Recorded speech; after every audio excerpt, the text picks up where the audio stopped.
Pues muy buenas tardes a todos. Le doy gracias a Dios por esta oportunidad de compartir con ustedes este momento de reflexión y le doy gracias a mis buenos amigos del colegio que me invitan de nuevo. Y pues vamos a comenzar con una lectura de la palabra para que el Espíritu Santo sea quien nos guíe y nos lleve donde quiera. Y les voy a leer a ustedes de la Epístola a los Romanos, en el capítulo 16, desde el versículo 25, dice: aquel que puede consolidaros conforme al Evangelio mío y la predicación de Jesucristo, revelación de un misterio mantenido en secreto durante siglos eternos, pero manifestado al presente por las Escrituras que lo predicen, por disposición del Dios eterno, dado a conocer a todos los gentiles para obediencia a la fe, a Dios, el único sabio, por Jesucristo, a Él la gloria por los siglos de los siglos. Palabra de Dios. Pues vamos a hablar sobre el peso del tiempo. Todos nosotros llevamos pues una carga, una historia, en algunos casos podríamos decir que muchas cicatrices y en muchos casos muchas heridas, y hay un peso que cargamos cada uno de nosotros. Nadie lo conoce sino nosotros, y eso que nosotros no podríamos decir que lo conocemos en plenitud, solo Dios lo conoce, porque es el que nos creó y el que conoce la fibra, la textura del alma, y sabe de qué está hecha y cómo se forma o se deforma durante esta vida, por lo que sabemos que tan solo hay dos caminos en este mundo, y es: o nos estamos purificando con la vida o nos estamos corrompiendo con la vida. No hay nada en la mitad.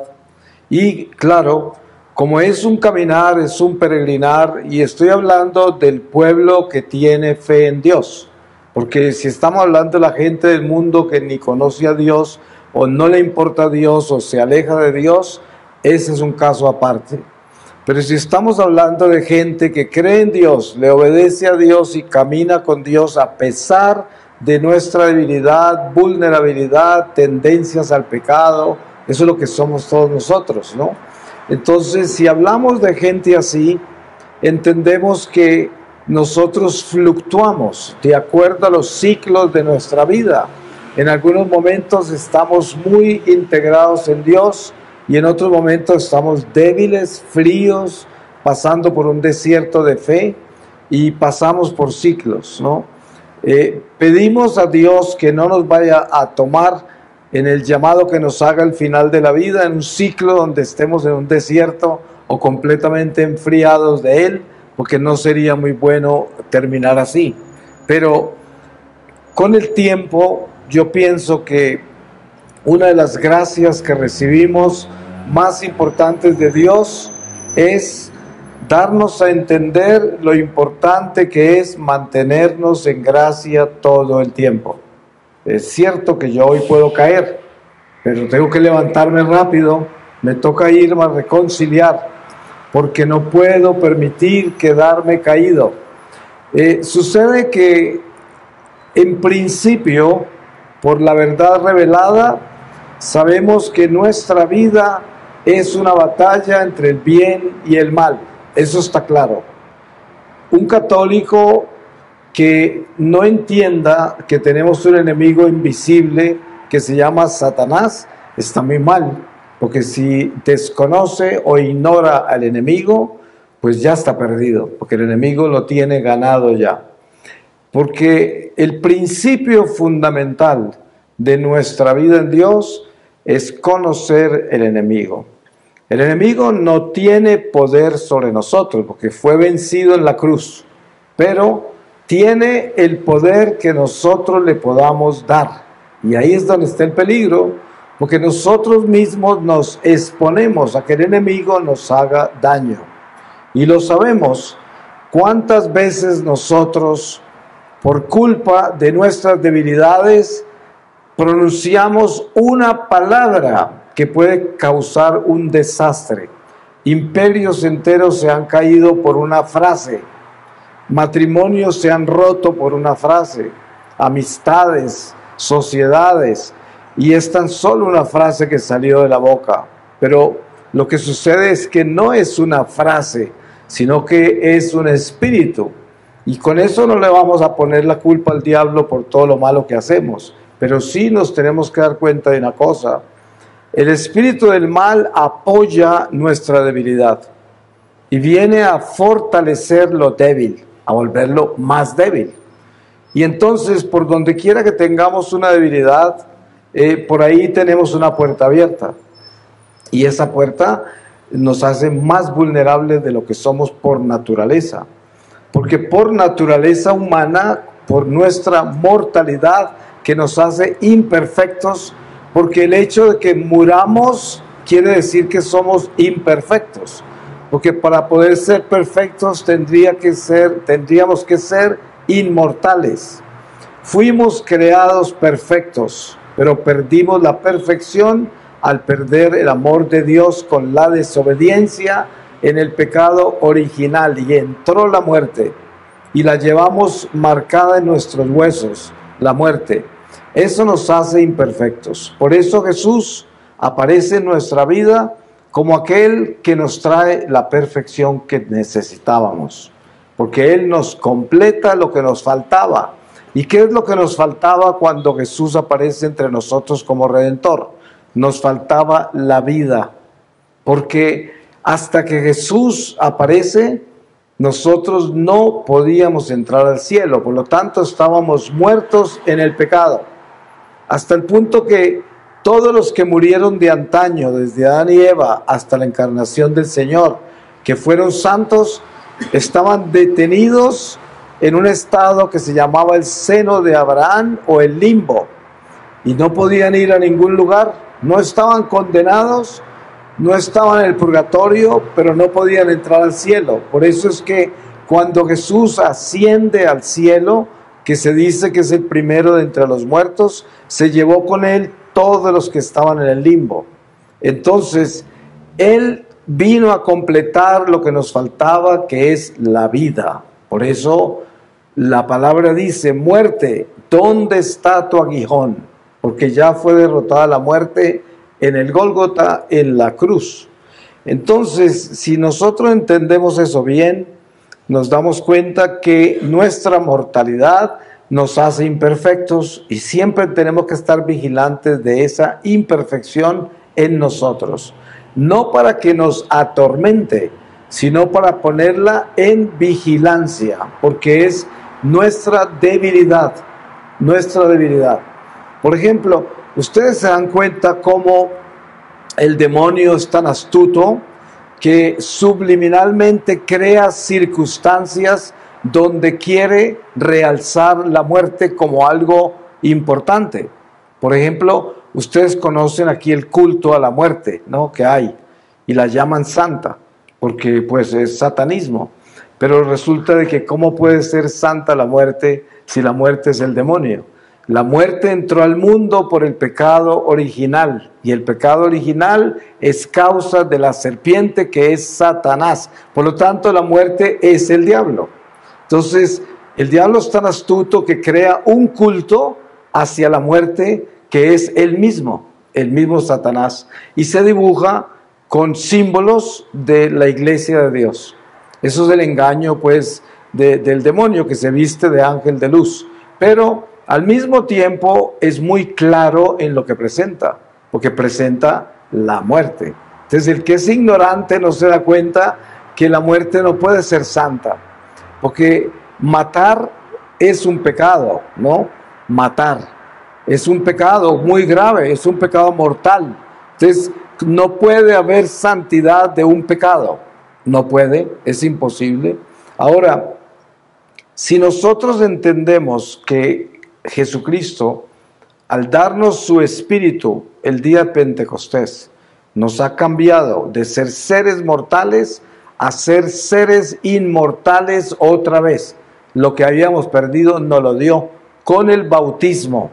Por eso San Pablo dice, al ser bautizados nosotros somos sepultados con Cristo y resucitaremos con Él.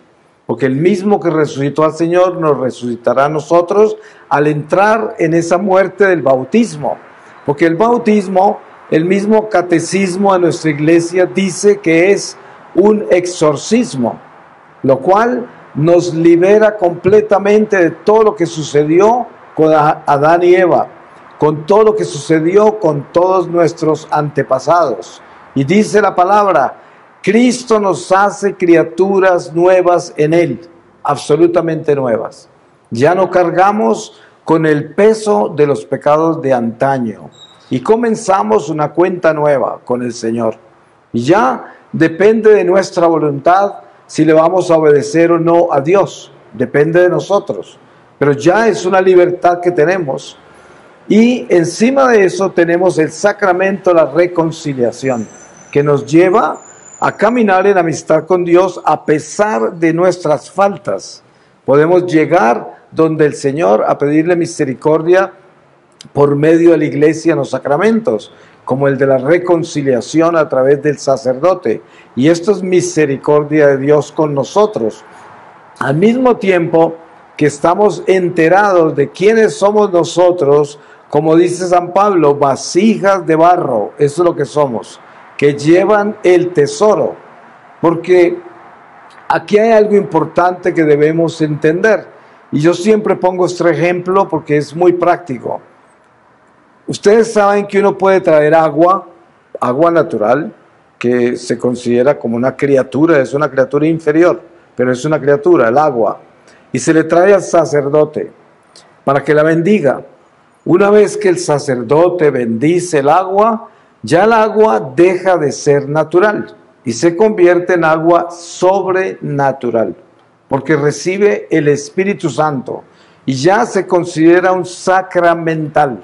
Cuando usted esparce esa agua, si hay espíritus en el aire como se mantienen siempre, esas son las moscas invisibles que tenemos alrededor. Si hay espíritus en el aire, se queman con el agua, porque cada gota de esa agua tiene el Espíritu Santo. Es como cada partícula de la hostia tiene a Jesús. Lo mismo, cada partícula del agua, cada gota de agua tiene al Espíritu Santo. Ahora, imagínense ustedes, cuando nosotros nos traen al bautismo, nos traen como criaturas naturales, así como se trae el agua, pero en el momento en que somos bautizados, somos transformados en criaturas sobrenaturales, y ya no somos la criatura natural que llegó al bautismo, quedamos transformados. Estos son hechos invisibles para nosotros, pero son reales, como decir Dios existe.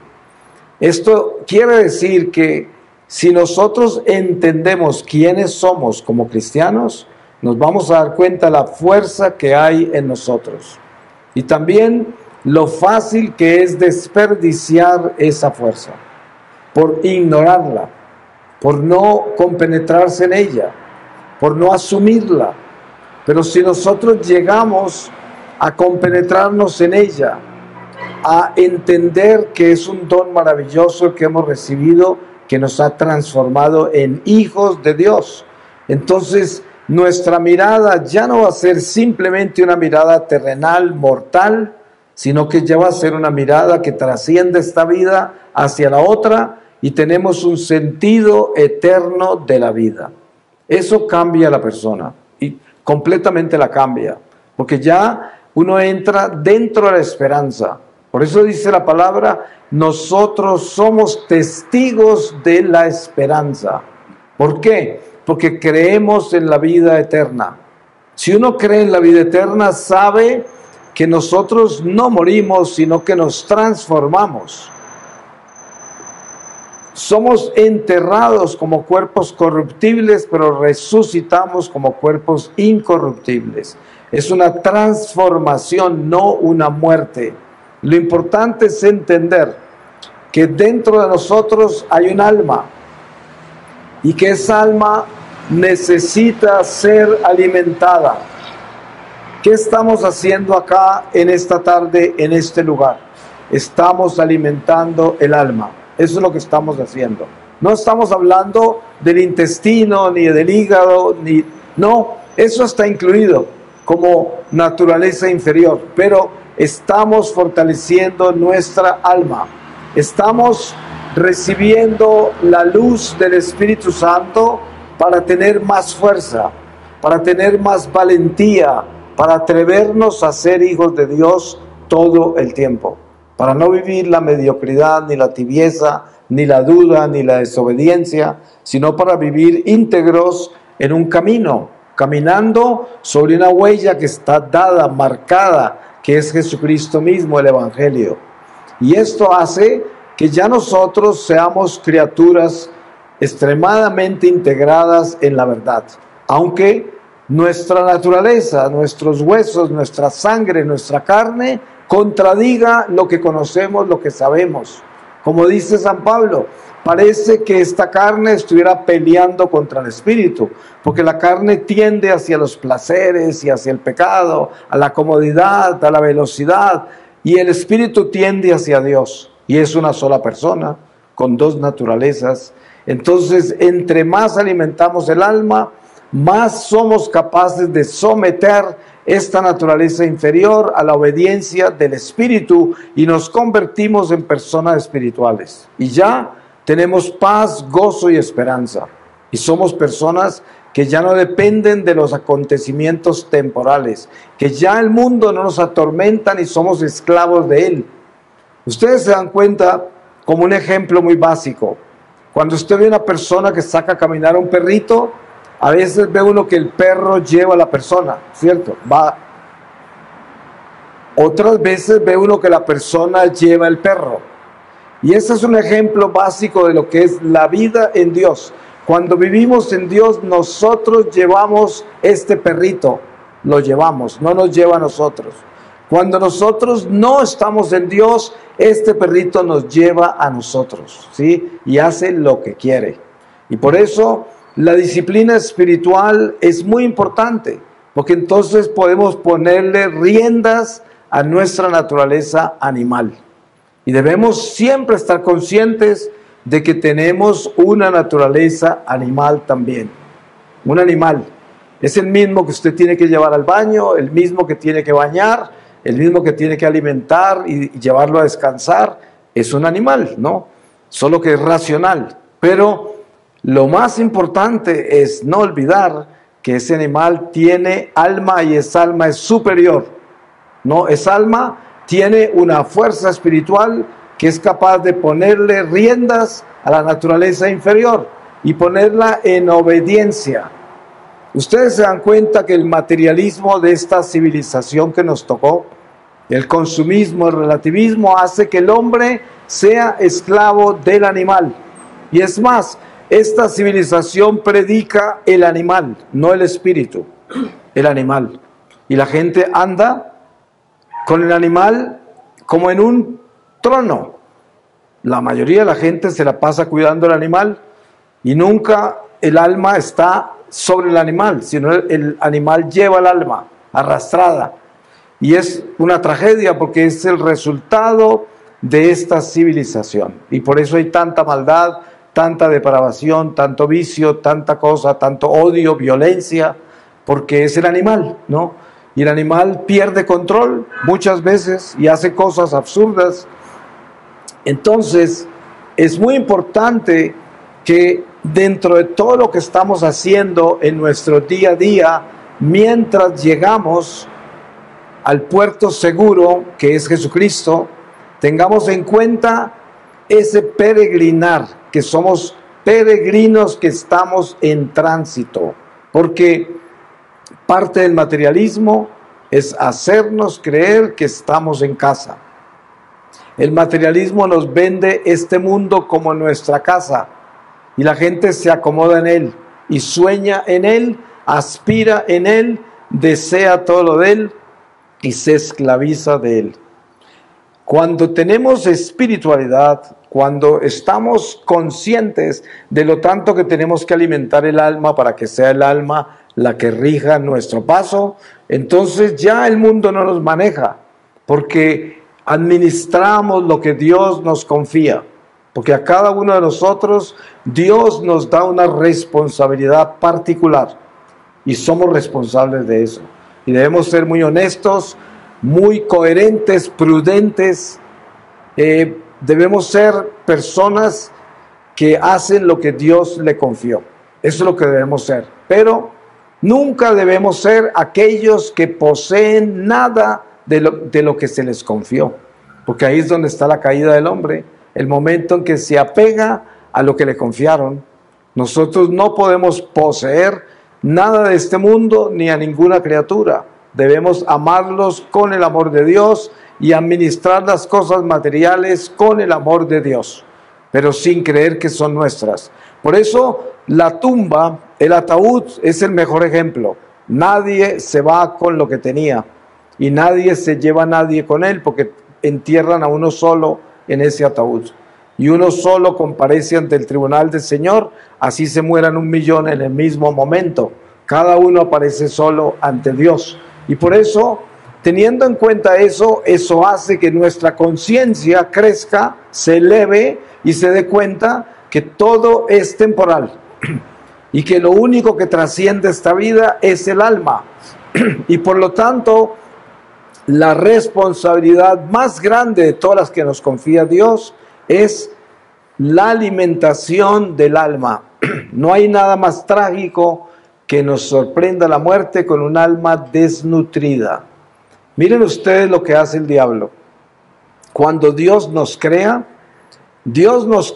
con un tiempo exacto, un número exacto de días para estar en este cuerpo.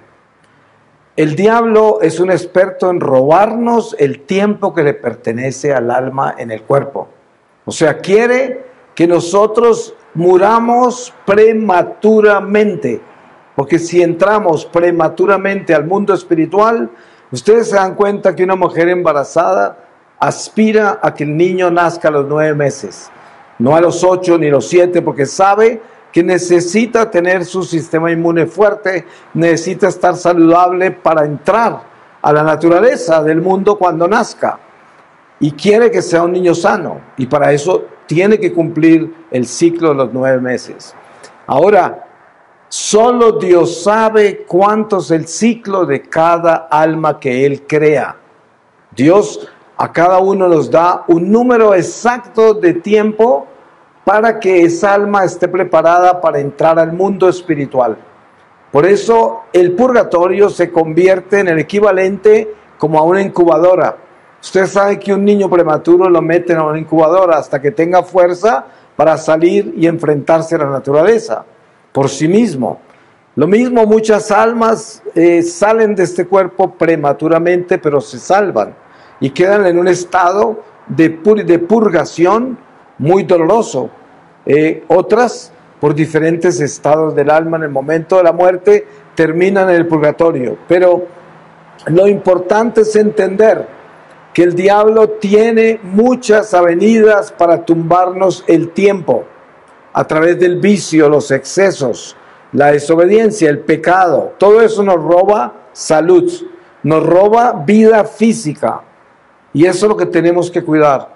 Por eso, vivir en gracia de Dios es vivir con salud espiritual. Porque supongamos que por desobediencia, por el pecado, nos hayamos gastado la vida como no debíamos y estamos en peligro de morir prematuramente. Si nosotros nos arrepentimos y vivimos una conversión radical y comenzamos un camino recto, comenzamos a reparar y podemos rescatar mucho del tiempo que el diablo se había robado. Eso lo podemos hacer en vida y con eso nos restablecemos. Pero para eso tenemos que comenzar un cambio radical. No pueden haber mediocridades de que voy a estar entrando y saliendo de la gracia, porque así no se repara. Para reparar se tiene que entrar con toda la fuerza a una conversión del corazón. Cuando yo me atrevo a ser tan valiente que decido ser bueno. Ustedes saben que para ser bueno hay que ser valiente. Para ser malo solo se necesita ser cobarde. Es muy fácil ser malo, pero atrévase a ser bueno y dése cuenta el sacrificio que tiene que hacer. Tiene que mortificarse, tiene que sacrificarse para ser bueno. Y por eso solo los valientes entran al cielo, nada más. Los cobardes todos se van al infierno. Entonces, nosotros necesitamos llenarnos de valentía para amar, para perdonar, para arrepentirnos, para tener el valor de pedir perdón, para tener el valor de aprender a amar incondicionalmente y tener un corazón abierto para atrevernos a aceptar toda la humanidad, sin importar cómo sea, aceptarla. Porque este mundo materialista nos hace personas selectivas. Entonces, nosotros escogemos a quienes amamos y a quienes no amamos. Escogemos a quienes rechazamos, a quienes ignoramos, a quienes despreciamos. Y esa es la naturaleza selectiva. Obviamente que ahí no está el amor de Dios, para nada. Porque el amor de Dios no tiene condiciones, es incondicional. Y por lo tanto no tiene acepción de personas. Es el amor de Dios hace el esfuerzo por amar a todos y sobre todo a los que son más difíciles de amar. Con más razón se abre el corazón para atreverse a amar gente imposible. Hay gente imposible de amar, gente que nos ha hecho daño, gente que no nos gusta, gente, lo que usted quiera. Hay gente difícil de amar. Y ahí está la piedra angular donde se tropieza el ser humano con su debilidad, porque eso es lo que nos separa de la gracia. Pero si nos atrevemos a ser lo suficientemente valientes para atrevernos a amar el imposible, entonces estamos creciendo, estamos avanzando hacia la luz, estamos escalando, porque sabemos que, como hablábamos de que hay dos caminos, o se purifica uno o se corrompe en esta vida, eso quiere decir que si se está purificando, está ascendiendo. Y si se está corrompiendo, está descendiendo. Y el día que muramos, quedamos tan bajos como descendimos o tan altos como ascendimos. Y cada paso que damos en esta vida solo nos puede llevar en esa dirección, nada más. Y por eso tenemos que pedirle a Dios que nos dé la gracia de tener esa valentía de atrevernos a ser buenos. Qué difícil que es eso. Porque si queremos ser sinceros, cada uno de nosotros tiene que aceptar que no es fácil ser bueno. Porque ¿qué es ser bueno? Ser bueno es ser bueno, de verdad. Y mírense en ustedes cada uno y se darán cuenta todo lo que nos falta y todo lo que tenemos que trabajar en eso para ser buenos. Pero ¿ustedes creen que hay algo mejor para hacer? No, eso es lo único que hay para hacer, volvernos buenos. Y es más, volvernos buenos a tiempo. ¿Y cuál es la conclusión de eso? ¿Cuál de nosotros sabe cuánto tiempo tiene? Ninguno sabe. Ustedes se pueden imaginar lo vulnerable que es nuestra vida. Ninguno de nosotros sabe cuánto tiempo tiene. Y sabemos que nuestro tiempo se puede acabar hoy. Sabemos eso también. Lo hemos visto. ¿Cuánta gente se nos ha muerto? Así nomás. Eso somos nosotros. Eso somos nosotros. Estamos acá, como dice el eclesiástico. Estamos aquí hoy en flor y mañana totalmente marchitados en el suelo. Ya no estamos, ya pasamos. Y eso es la vida nuestra. Por eso, la realidad es que el único que tiene tiempo es Dios, que es el dueño del tiempo. Nosotros no tenemos tiempo. Y si tenemos esa seguridad y esa sabiduría, nos damos cuenta que el momento para hacer las cosas correctas con relación al amor de Dios es ahora. Es en este momento. Porque ¿saben qué? Dios nos creó en un instante. En un instante fuimos concebidos en el vientre de la madre. En un instante. De la misma manera, por ser criaturas hijas de Dios, tenemos la posibilidad de que en un instante nosotros nos transformemos con la voluntad. La voluntad suya lo puede cambiar de plano en un segundo, así, así. La gente pregunta, ¿cómo hizo usted para dejar los vicios que tenía? Dice, bueno, muchos de mis compañeros se la pasaban en centros de rehabilitación, todavía lo hacen y nunca se recuperan, salen a caer otra vez. Pero yo encontré que la forma de dejar el vicio es dejándolo. No hay sino un camino. El vicio se deja dejándolo. Eso es, y por eso el mal se deja dejándolo. San Juan Bautista dice, el hacha está puesta sobre la raíz. Arrepiéntanse y confiesen sus pecados, porque ya viene el Señor. Y esta es la verdad. Hay que ponerle el hacha a la raíz. Y en un instante, usted se transforma. Usted puede salir de este lugar transformado completamente. ¿Por qué? Porque usted tomó una decisión real y dijo, ya, se acabó. Voy a ser bueno. Y punto, se acabó. Voy a ser bueno. Y comienza la vida. Esa es la vida. Porque mientras que uno no sea bueno, está muerto. Aún vive en la muerte. Porque el mal es la muerte. Y si usted le da cabida al mal, está muerto todavía. De la única manera que tenemos vida es si somos buenos, porque entonces somos hijos de Dios, estamos con Dios, obedecemos su ley, lo amamos y somos fieles, ahí estamos con Él y tenemos vida en Él. Y eso es, y no podemos confundir eso con nada más. Ustedes saben que el Evangelio de la Misericordia, que es un evangelio nuevo, perverso, es el que Dios nos quiere así como somos todos. Y todo el mundo grita aleluya, ¿cierto? Es lo más popular que hay. Pero se les olvida que para que haya misericordia tiene que haber justicia. Justicia. Miren ustedes el ladrón en la cruz. El ladrón en la cruz primero se arrepintió. Después de arrepentirse reconoció que Jesús era inocente, que era bueno, que era Dios. Y luego recibió de Jesús el perdón. Entonces dense en cuenta que la misericordia de Dios llegó después de que se arrepintió, después de que le dio el señorío a Jesús y llegó la misericordia. O sea, la misericordia no llega estando yo sentado arrastrado en mis pecados y espero que Dios me recoja ese polvero sin yo hacer nada. No, yo tengo que arrepentirme, yo tengo que darle el señorío a Dios y viene la misericordia. Y eso hay que tenerlo claro. Por eso es nuestra decisión. Tenemos que decidirlo y lo podemos hacer en un instante. Yo puedo convertirme en alguien bueno ya, en este momento. Y si la muerte nos sorprende así, así tengamos mucho para reparar, mucho para enmendar, el solo hecho que tomamos esa decisión nos convierte en el ladrón de la cruz, en eso.